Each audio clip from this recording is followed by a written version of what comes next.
Students, तो आज के इस वीडियो लेक्चर में हम डिटरमिनेंट के प्रॉपर्टीज को देखने वाले हैं। तो पहला प्रॉपर्टीज है हमारा कि if each entry in any row or each entry in any column is zero then determinant equal to zero. कहने का मतलब ये है कि अगर किसी डिटरमिनेंट का पूरा रो या का पूरा कॉलम अगर जीरो होता है तो उसकी वैल्यू हमेशा जीरो होती है। सपोज करिए अगर ए आर टू पूरा जीरो है, ठीक है, अगर ये आर वन भी जीरो होता पूरा तो इसकी वैल्यू जीरो होती, R3 भी जीरो होता तो इसकी वैल्यू जीरो होती। मतलब कोई एटलीस्ट वन रो अगर पूरा क्या हो गया है, पूरा रो ठीक कंप्लीटली जीरो हो गया तो उसका रिजल्टेंट वैल्यू जो होगा वो क्या हो जाएगा, जीरो हो जाएगा। सिमिलरली ऐसे ही कॉलम के केस में होता है। अगर कोई ये देखिए, ये है R1 रो, ये R2 रो, ये R3 रो है, ये C1 कॉलम है, C2 कॉलम है और C3 कॉलम है। तो ऐसे ही कॉलम के केस में होता है। अगर किसी भी कॉलम का कोई भी कॉलम अगर पूरा का पूरा जीरो हो तो उसका भी रिजल्टेंट जीरो होता है। ये हो गया हमारा पहला प्रॉपर्टी। दूसरी प्रॉपर्टी है कि if two rows or columns are interchange in a determinant it retains its absolute value but changes its sign. क्या मतलब है इसका?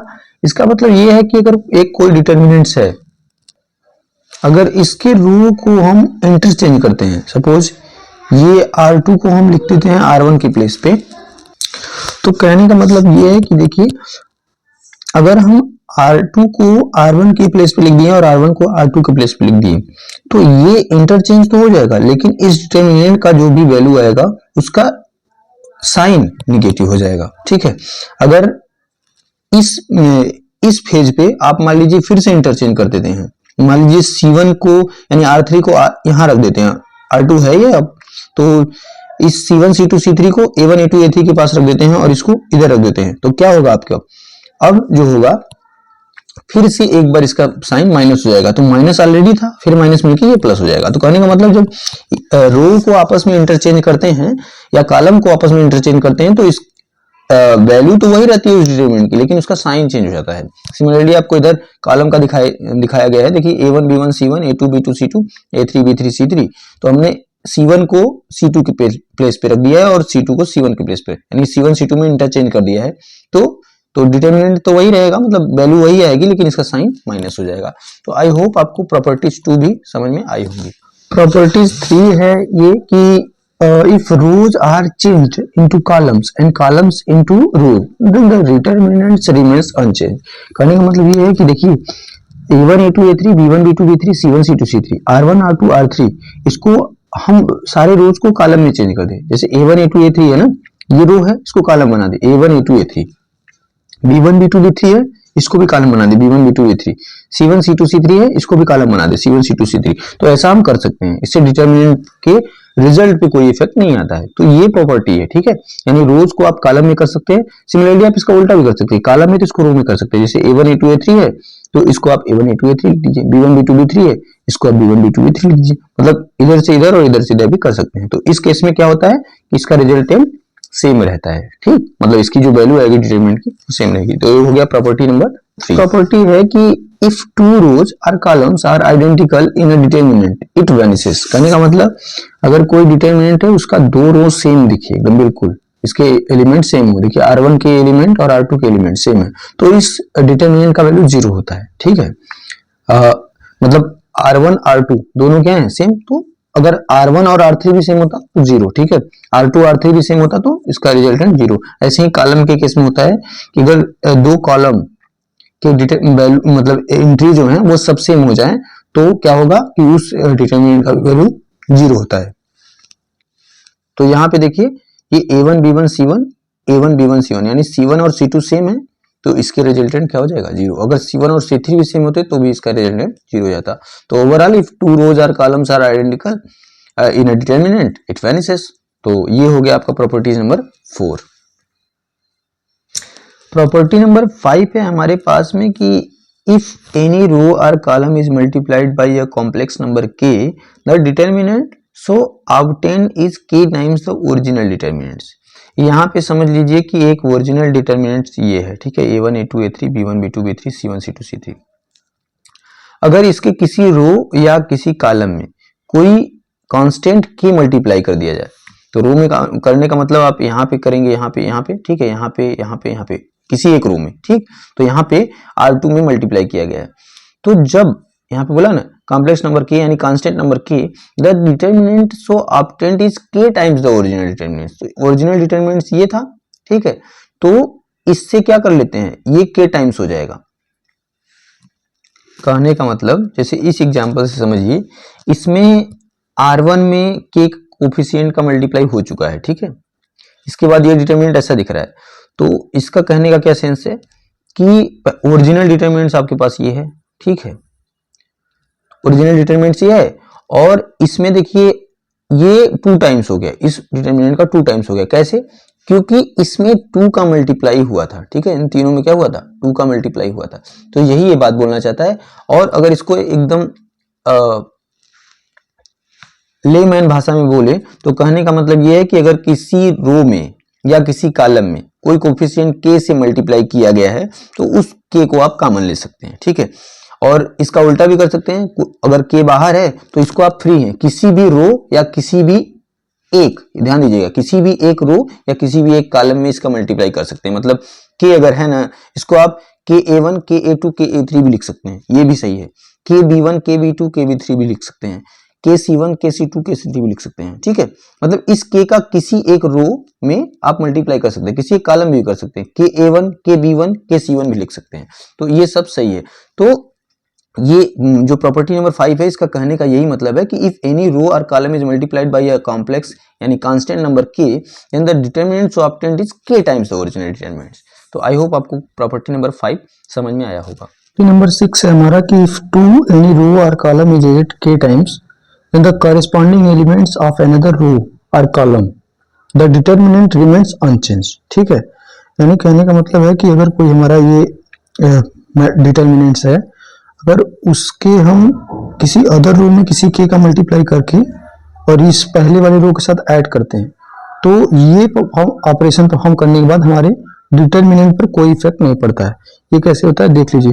अगर इसको और आसानी से समझना है तो आप प्रॉपर्टी नंबर 7 को देखेंगे, उसका हम इस्तेमाल इसमें करेंगे, ठीक है। क्या करेंगे, प्रॉपर्टी नंबर 7 ये है कि अगर कोई 2 एलिमेंट ऐसे जुड़े हैं, ठीक है, कोई 2 एलिमेंट ऐसे जुड़े हुए हैं तो इनको हम 2 मैट्रिक्स में और 2 डिटरमिनेंट्स में डिवाइड कर सकते हैं। तो इसको जब हम 2 डिटरमिनेंट्स में डिवाइड करेंगे तो क्या हो जाएगा, A1 A2 A3 B1 B2 B3 और C1 C2 C3 और प्लस यहाँ हो गया K B1 K B2 K B3, फिर B1 B2 B3 C1 C2 C3। यहाँ से K जब कॉमन ले लेंगे तो ये तो एज इट इज रहेगा, K कॉमन ले लेंगे तो B1 B2 B3 B1 B2 B3 C1 C2 C3। देखिए ये दोनों रो सेम हो गया तो इसका रिजल्ट क्या हो गया, 0। तो यही डिटरमिनेंट यहाँ पे आ जाएगा वापस, यानी कि जो ये परफॉर्म करने पर ऑपरेशन ये डिटरमिनेंट अनचेंज रहता है। प्रॉपर्टी नंबर 7 हमारे सामने है कि इफ एनी रो और column is the sum of 2 और more elements, then the determinant can be expressed as sum of 2 or more determinants। इसका क्या मतलब है, सपोज करिए आपके पास कोई डिटरमिनेंट इस फॉर्म में दिया है, ठीक है, कि A1 है प्लस K1 है, फिर A2 है प्लस K2 है, A3 है प्लस K3 है R1 में, फिर B1 ऐसे है C1 ऐसे, ठीक है। तो इसको आप देखिए ये इस फॉर्म में आप लिख सकते हैं, मतलब A1 B1 C1 A2 B2 C2 A3 B3 C3, ठीक है, प्लस ये जो K1 प्लस किया गया था इसको पूरा इनके साथ लिख सकते हो आप ऐसे K1 K2 K3 B1 B2 B3 C1 C2 C3। तो ऐसा क्यों करेंगे, क्योंकि आगे अगर जब आपको क्वेश्चन कुछ ऐसा मिलेगा जो ऐसे सॉल्व करने में प्रॉब्लम हो रही होगी तो हम इसको डिटरमिनेंट को 2 पार्ट में ऐसे डिवाइड कर लेते हैं इस प्रॉपर्टी की मदद से, फिर ये इजीली सॉल्व हो जाएगा और ये इजीली सॉल्व हो जाएगा, ठीक है। तो आई होप आपको ये प्रॉपर्टी नंबर 7 समझ में आया होगा कि अगर कोई ऐसा है तो आप इसको ऐसे अलग कर सकते हैं। अभी के लिए आप इतना जानिए, इसको हम जब क्वेश्चन सॉल्व करेंगे तो उसमें एग्जांपल से अच्छे से समझ लेंगे, ठीक है। आई होप आपको ये प्रॉपर्टी नंबर 7 समझ में आया होगा। प्रॉपर्टी 8 है हमारे सामने, if determinant vanishes by putting x equals to a, then x minus a is a factor of determinant. कहने का मतलब ये है कोई डिटरमिनेंट है, उसमें कोई मान लीजिए कोई एक वैल्यू पुट करने पर उस डिटर्मिनेंट की वैल्यू 0 आ जा रही है, ठीक है। तो जैसे x बराबर a, मान लीजिए इसमें कोई x वैल्यू, इसी को मान लेता हूं कि ये x वैल्यू है, ठीक है, एग्जाम्पल। तो अगर x बराबर 1 सेकंड के लिए जैसे ये बोला है, कहने का मतलब कि इसको हम मान लेते हैं, तो यहाँ पे a हो गया x बराबर a, तो a रख देंगे तो क्या होगा 1a स्क्वायर, ठीक है, 1a स्क्वायर 1a स्क्वायर। अभी पिछली प्रॉपर्टी से दो कॉलम सेम हो तो उसका रिजल्ट 0 होता है, तो देखिए ये दोनों के दोनों क्या हो गए, ये पूरा का पूरा डिटरमिनेंट 0 हो गया। तो यानी putting x equals to a, इस रिजल्ट का वैल्यू 0 हो जा रहा है, तो x माइनस a उसका एक फैक्टर होगा। ऐसे ही यहाँ पे कि यहाँ पे a minus b as a factor माना जाएगा, क्यों? क्योंकि जब a माइनस बी, मान लीजिए कह दिया कि a माइनस बी इसका एक फैक्टर है, ठीक है, तो यहाँ पे है b, तो a माइनस बी अगर इसका एक फैक्टर है तो a बराबर b रखने पर a माइनस जो भी इसका फैक्टर होगा ना, सबसे पहले ध्यान दीजिए, अगर बोला कि इस डिटर्मिनेंट का ये फैक्टर है तो सबसे पहले आप उसको 0 को इक्वल करो, ठीक है। यहां से जो रिजल्ट आ रहा है a इक्वल्स टू b, तो a के प्लेस पे आप b रख दो यहाँ पे, तो देखोगे कि आप रिजल्ट का वैल्यू 0 ही रहेगा। यहाँ पे क्या होगा, इस डिटरमिनेंट का वैल्यू 0 ही रहेगा। रख के देख लेते हैं, तो a बराबर b रखेंगे तो b स्क्वायर, तो ये c1 और c2 क्या हो गया, आइडेंटिकल, तो इसकी वैल्यू 0 हो गई। तो वही ये कहना चाह रहा है कि अगर कोई फैक्टर ऐसे दिया है कि वो इसका फैक्टर है, तो इसको इक्वल टू 0 करने के बाद जो वैल्यू आ रही है, अगर आप उसको डिटरमिनेंट में पुट करते हैं तो इस डिटरमिनेंट का रिजल्ट 0 ही आएगा, ये बात श्योर है। ओके, तो आई होप आपको ये प्रॉपर्टी 1 अच्छे से समझ में आया होगा। नेक्स्ट प्रॉपर्टी है प्रॉपर्टी नंबर 9 हमारे सामने। इसमें कह रहा है if k rows or columns become identical by putting x equals to a, then x minus a raise to the power k minus 1 is a factor of the determinant. For example देखिए ध्यान से, इसमें b plus सी का whole square a square b square c plus a का whole square b square c square a plus b का whole square. यहाँ पे मान लीजिए कि all the 3 rules become identical. देखिए कैसे, मान लीजिए नहीं, ठीक है, ध्यान दीजिएगा। यहाँ पे हम मान लीजिए ये पुट कर रहे हैं कि a प्लस बी प्लस सी बराबर 0, ठीक है। एक बार देखिए बोला है कि if k rows or columns become identical by putting x equals to a, तो यहाँ पे a plus b x equals to a, अभी आप पीछे देखें जब इसको पुट करने पे इसका वैल्यू 0 होगा, यानी x माइनस a इसका एक फैक्टर होगा, ठीक है। तो यही बात है, मान लीजिए इसका a प्लस बी प्लस सी एक फैक्टर है अभी के लिए, ठीक है। तो इसको जब पुट करने पे ये क्या आ रहा है 0, तो यहाँ पर देखिए b प्लस सी की वैल्यू क्या हो जाएगी माइनस a। जब b प्लस सी की जगह पर माइनस a रखेंगे तो देखिए a स्क्वायर ये आइडेंटिकल, ये हो गया a स्क्वायर b स्क्वायर, और यहाँ पे b स्क्वायर और c प्लस a की वैल्यू माइनस b आएगी, तो b स्क्वायर और c स्क्वायर, और यहाँ पे a प्लस b की वैल्यू c आएगी माइनस c, और स्क्वायर करेंगे तो c स्क्वायर। कहने का मतलब ये हो जाएगा कुछ ऐसा, a स्क्वायर और b स्क्वायर और c स्क्वायर, ये तीनों के तीनों आइडेंटिकल हो गए। तो कहने का मतलब यही कह रहा है कि अगर k रोज आर कॉलम्स है तो इसमें कितने रोज, चाहे k रोज आर कॉलम्स, मतलब ये k बता रहा है कितने रो या कितने कॉलम्स आइडेंटिकल हुए हैं। तो यहाँ पे तीनों के तीनों रो देखिए, तीनों के तीनों कॉलम देखिए, a square b square c square a square b square c square a square b square c square, तो तीनों के तीनों कॉलम आइडेंटिकल हुए, ठीक है। तो तीनों के तीनों जब कॉलम आइडेंटिकल हुए तो इस केस में क्या होता है कि जो उसका फैक्टर आया हुआ होता है, ठीक है, ये जब a प्लस बी प्लस सी पर 0 रखने पर ये ऐसा आ रहा है, तो इसका a प्लस बी प्लस सी यही बताया ना, जब x बराबर a पुट करने पर ये आ रहा है तो x माइनस a, ऐसे ही a प्लस बी प्लस 0 रखने, a plus B plus c plus 0 रखने पर ये आ रहा है, ठीक है। तो a प्लस बी प्लस सी के पावर क्या हो जाएगा k माइनस 1, k क्या है, k कितना रोज या कॉलम आइडेंटिकल हो रहा है, तो 3 कॉलम आइडेंटिकल हो रहे हैं, तो k है 3 माइनस 1, तो यहाँ पे आ जाएगा a प्लस बी प्लस सी का होल स्क्वायर, और ये इसका एक फैक्टर होगा। तो यही बोला है कि all the 3 rows become identical by putting a plus B plus C equal to 0, so a plus B plus सी का whole square is one of the factor of the given determinant. तो ये रहा आपका प्रॉपर्टी नंबर 9, और अभी के लिए इतने ही प्रॉपर्टीज हैं, आगे आप फर्दर क्वेश्चन सब सॉल्व करेंगे। और अगर जब भी आपको वीडियो में रेफर किया जाएगा प्रॉपर्टीज के लिए, तो आप ये वीडियो इजीली देख सकते हैं और ये आप प्रॉपर्टीज समझ सकते हैं।